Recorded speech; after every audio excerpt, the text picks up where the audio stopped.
Should an engine fail in flight, its propeller control unit would sense a drop in RPM, and, in an attempt to maintain the pilot's selected RPM level, would move to the underspeed or fine pitch position. Centrifugal moments acting on the blade would cause it to rotate towards fine pitch. This would result in the propeller being put into a windmilling situation, with its pitch change piston abutting the fine pitch stop.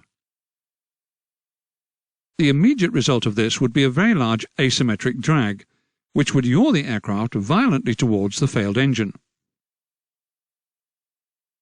A second possibility, if the propeller continued to windmill and drive the engine, could be a complete mechanical breakdown of the engine, and even an engine fire.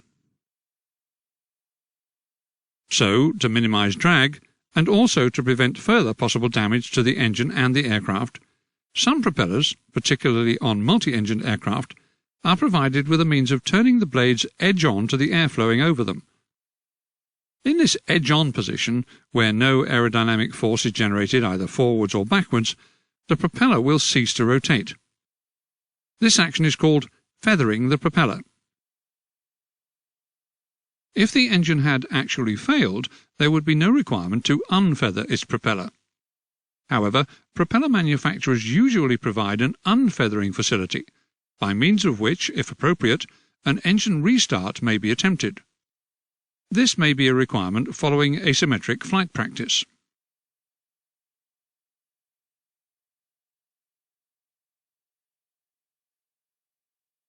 The operating principle of the propeller control unit incorporated in a feathering propeller is similar to that previously discussed, in that the unit contains an oil pump to boost oil pressure delivered from the engine or reduction gearbox, and a hydromechanical governor for RPM control. There is, however, the addition of a feathering mechanism, the operation of which will be discussed progressively throughout the lesson. Control units with feathering mechanisms may be found on both turboprop or reciprocating aero engines. Dependent on the manufacturer and type of propeller system, the controller may be known as a propeller governor, a constant speed unit, CSU, or a propeller control unit, PCU. For the remainder of this lesson, we'll refer to the unit as the propeller control unit, or PCU.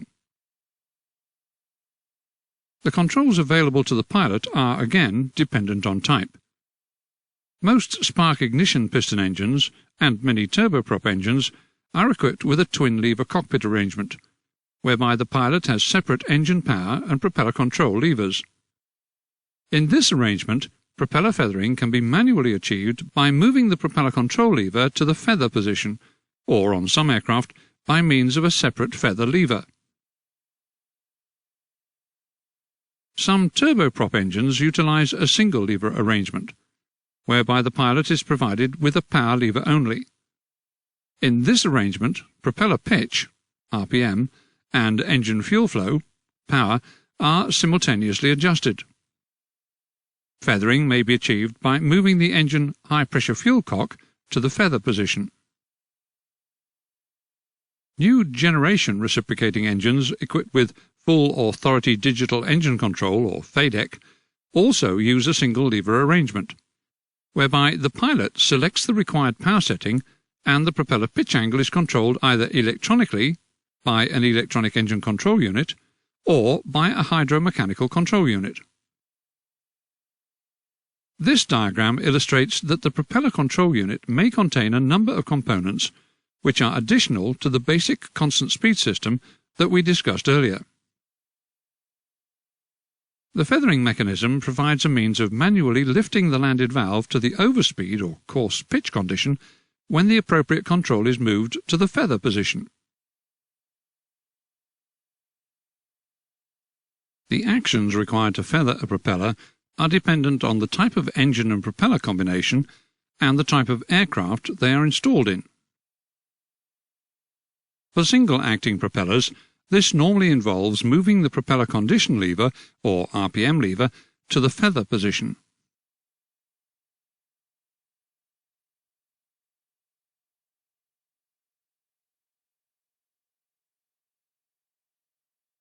Moving the appropriate lever to the feather position mechanically lifts the landed valve against the speeder spring to its highest position, thereby simulating an exaggerated overspeed condition. The landed valve will remain in this position until the feathering control is moved back to its normal position. Any oil in the pitch change cylinder can now drain away, allowing the spring or gas pressure, assisted by counterweights, to move the piston onto the feathering stop. To unfeather the propeller, the speeder spring tension is released by moving the propeller control lever to a position comparable to that of the serviceable engine, which of course is running at normal operating RPM. This moves the landed valve down and connects the reserve oil pressure line to the fine pitch side of the propeller pitch change cylinder. A reserve of oil pressure may be supplied by means of an accumulator, which is charged continuously during normal operation. By activating a release valve, oil pressure from the accumulator is directed to move the pitch change piston to fine pitch. Alternatively, some systems may utilize an electrically operated unfeathering pump, or, on some smaller systems, the engine may require motoring over on the starter to build up sufficient oil pressure. Once the propeller blades have moved away from the feathered position, the propeller will start to windmill, and as long as the engine has fuel and ignition, it should start. When an engine, which is fitted with a single acting propeller, is shut down after flight, the propeller should be at the fully fine pitch position. There is a considerable quantity of oil trapped under pressure on the fine pitch side of the piston in the pitch change cylinder, which is holding the propeller in the fully fine position. This oil pressure is being opposed by the force of the feathering spring. After engine shutdown, the trapped pressure will gradually leak away past the landed valve in the constant speed unit. As this trapped hydraulic pressure leaks away, the feathering spring is able to slowly push the propeller blades towards the fully feathered position. While this condition would be acceptable to a turboprop with a free power turbine, it would result in an unacceptably high loading on the starter motor of a piston engine or direct coupled turboprop. So, to prevent the feathering spring pushing the blades all the way to the feathered position, on those engines where a feathered propeller would cause stress on startup, centrifugal latch pins are incorporated in the pitch change mechanism. The latch pins are held disengaged by centrifugal force while the engine is running. As the engine RPM reduces, small springs behind the latch pins overcome centrifugal force, and they are allowed into contact with the piston mechanism. Typically, the value of the RPM at which the latch pins become engaged is around 650 to 700. After engine shutdown, the latch pins engage with a groove in the piston mechanism, which locks the piston. This prevents it from being pushed beyond a predetermined blade angle, and further into the feathered position by the feathering spring. When the engine is started and RPM increases, centrifugal force will disengage the latch pins. Fine pitch oil will quickly build up and hold the propeller against the fine pitch stop. Note that if a propeller engine combination does have a centrifugal latch mechanism fitted, it may become impossible to feather the propeller of that engine once its RPM has fallen below the latch setting value. This is because once they are engaged, the latch pins can prevent the piston being moved any further by the feathering spring. It is thus extremely important to complete the feathering drill before the RPM decays below this figure.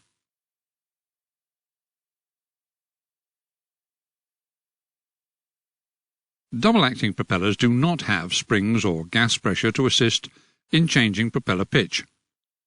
Thus, all of the actuation, both to fine and coarse pitch, must be hydraulic. Engine or reduction gearbox oil is once again used as the hydraulic medium for this purpose. The inset diagram of a dry sump oil tank, which you may remember was used previously in the lesson on engine lubrication, illustrates how a protected source of feathering oil is provided. The oil pressure required for feathering the propeller is generated by an electrically driven pump, which may be activated by a feathering button in the cockpit. With the exception of operating the feathering pump, the basic control selection for feathering the propeller remains the same.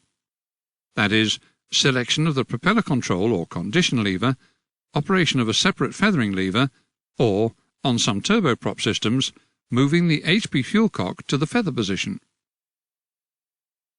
For the purposes of this lesson, we'll consider that we are feathering a propeller which has twin lever control.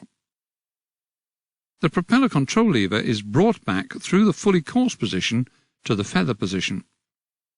Alternatively, where fitted, the propeller feathering lever is operated. This action lifts the landed valve in the propeller control unit upwards, thereby connecting the feathering pump oil line to the coarse pitch side of the pitch change piston, and allowing oil to drain from the fine pitch side of the pitch change piston. The feathering button in the cockpit is pushed in, energizing the feathering pump solenoid relay to supply the feathering pump. It also energizes the holding coil, which keeps the feathering button depressed for the time being. Feathering oil now passes through the ports of the landed valve, pushing the pitch change piston so that it moves into contact with the feathering stop. Oil pressure will now build up within the system, eventually operating a pressure-operated cutout switch, which will interrupt the supply to the feathering button hold-in coil. This causes the feathering button to release, which terminates the supply to the feathering pump solenoid relay, which in turn breaks the supply to the feathering pump. If the propeller is allowed to windmill, the forces generated will cause it to try to unfeather itself. Moving the propeller blades a few degrees below the feathered position will cause the propeller to rotate, and centrifugal turning moments will tend to move the blades towards a finer pitch. This will cause the propeller to rotate faster, until it comes under the control of the propeller control unit. The propeller control lever of the unit being unfeathered should be placed in line with that of the operating engine or engines, and, where fitted, the feathering lever should be reset. This allows the speeder spring to push the landed valve down. It also helps to minimize the yaw which will inevitably accompany the effect of unfeathering. Pressure oil can now be directed to one side of the pitch change mechanism to move the piston towards a finer pitch, and coarse pitch oil will be allowed to drain from the other side as it does so. The feathering button should now be pressed. This starts the feathering pump running, which will supply the pressure oil to the pitch change mechanism to move the blades away from the feathered position towards fine. Once the propeller starts windmilling, the feathering button should be pulled out. Pulling out the feathering button overcomes the holding coil. When the contacts of the feathering button are opened, they break the supply to the solenoid relay, the contacts of which are supplying the feathering pump. Thus the feathering pump stops. The rest of the restart drill is accomplished in accordance with the aircraft operating manual.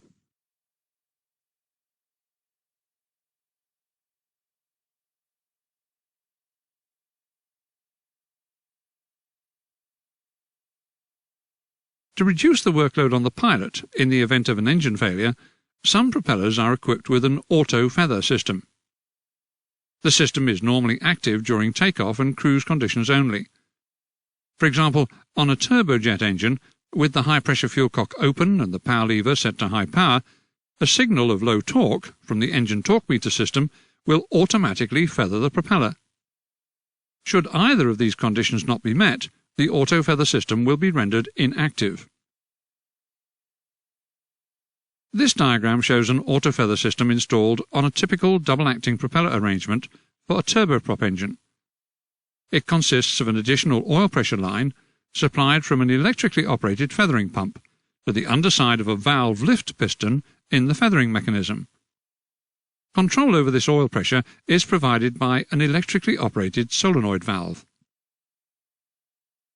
In the event of an engine failure, and provided the engine controls are set to the high-power configuration, a low torque signal will complete the auto-feather circuit and energize the valve lift solenoid and feathering pump. This delivers an independent supply of feathering oil to the valve lift piston, which raises the landed valve to the coarse pitch position. The high-pressure oil supplied by the feathering pump is now fed to the coarse pitch side of the pitch change piston, pushing it onto the feathering stop. As the piston moves, it displaces the fine pitch oil to return.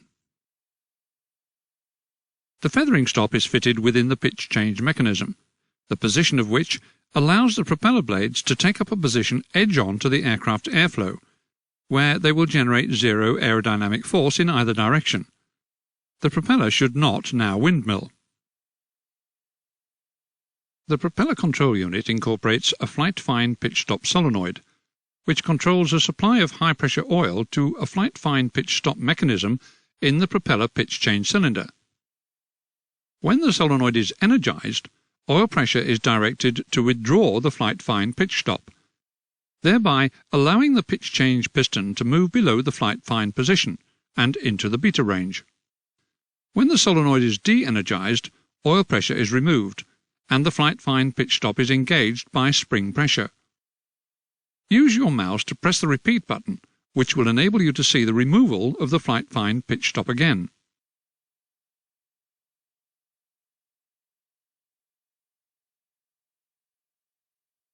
Most turboprop engines are provided with a system of propeller control which is defined by alpha and beta ranges.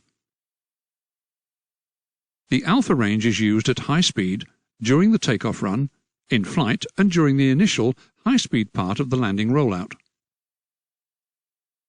The alpha range is selected by moving the engine power lever to a position at or above flight idle.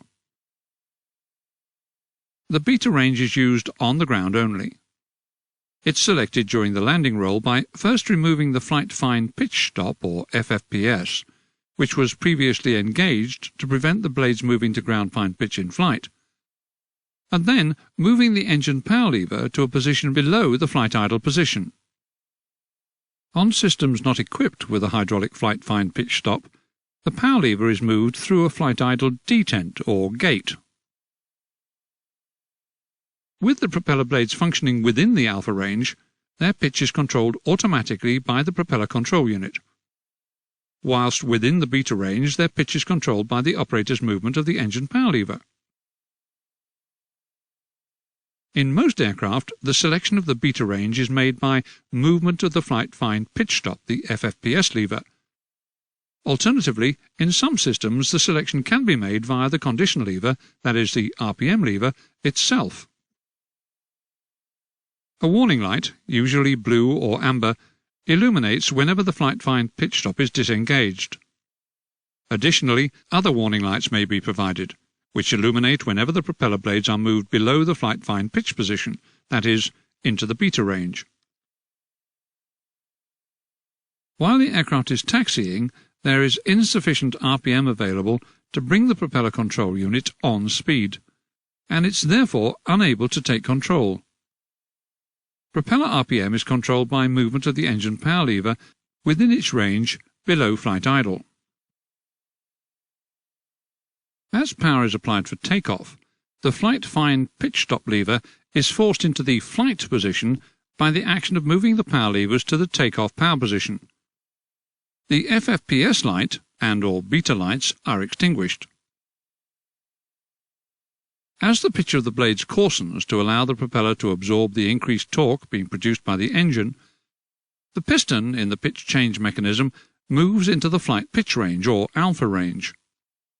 This allows the flight-fine pitch stop to engage under spring pressure, thereby preventing the piston from moving below the flight-fine pitch position.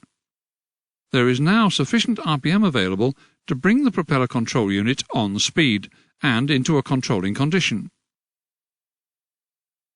Many turboprop aircraft, and a few high-powered piston-engined aircraft, are provided with a means to allow the operator to select a superfine pitch, or to aerodynamically reverse the pitch of their propellers, or even in some cases to do both. In the case of a superfine pitch selection, a fixed abutment stop in the pitch change cylinder allows the piston to take up a position at or near 0 degrees. This is known as a disking position, and is used for starting and initial acceleration of the engine, and for aerodynamic braking during the landing roll. Superfine pitch is commonly called ground fine pitch, and its position is several degrees finer than the finest pitch available in flight, which is called flight fine pitch. The propellers of more modern aircraft may have a much greater range of blade movement in the beta range. The range can extend from around +8 degrees to -30 degrees pitch, which is full reverse. The beta range of this type of propeller is selected in a similar manner, and at the same point in the landing run as the previously discussed system, that is, during the high-speed initial part of the landing rollout. In this case, however, the braking effect obtained from the selection of reverse pitch is much more effective than that which would result from merely the selection of ground fine pitch. With the propeller in reverse pitch, the forces on the propeller blade are as shown here in the small diagram on the right of the screen. As you can see, in reverse pitch, the forces generated by the propeller will produce a braking effect to actively decelerate the aircraft after landing. On landing, the flight fine pitch stop lever must be moved to the disengaged or ground position before the engine power lever can be moved below flight idle. On systems not equipped with a removable flight fine pitch stop, the power lever must be moved through a fixed gate or detent. On some aircraft, microswitches, which sense that the weight of the aircraft is on the wheels, ensure that this selection cannot be made in the air. Once the power levers are moved below flight idle, the propeller blades move into the ground fine pitch range, and the propeller control unit relinquishes control. Propeller RPM is now controlled by power lever movement. The forward velocity of the initial landing roll, combined with low RPM and low blade angle, produces a zero or negative angle of attack. This reverses the total reaction produced by the propeller, which acts to slow the aircraft in its landing roll. This condition is known as disking braking. Propellers which can have their pitch angle made even more negative are known as fully reversing propellers. As the power lever is moved further rearwards into the reverse pitch range, the blades move into the negative pitch position. The reversed total reaction produced now increases. This exerts increased load on the engine, so engine power is increased in order to maintain a constant RPM. The engine power and reverse airflow through the propeller is now being used to slow the aircraft down. This condition is known as power-on braking.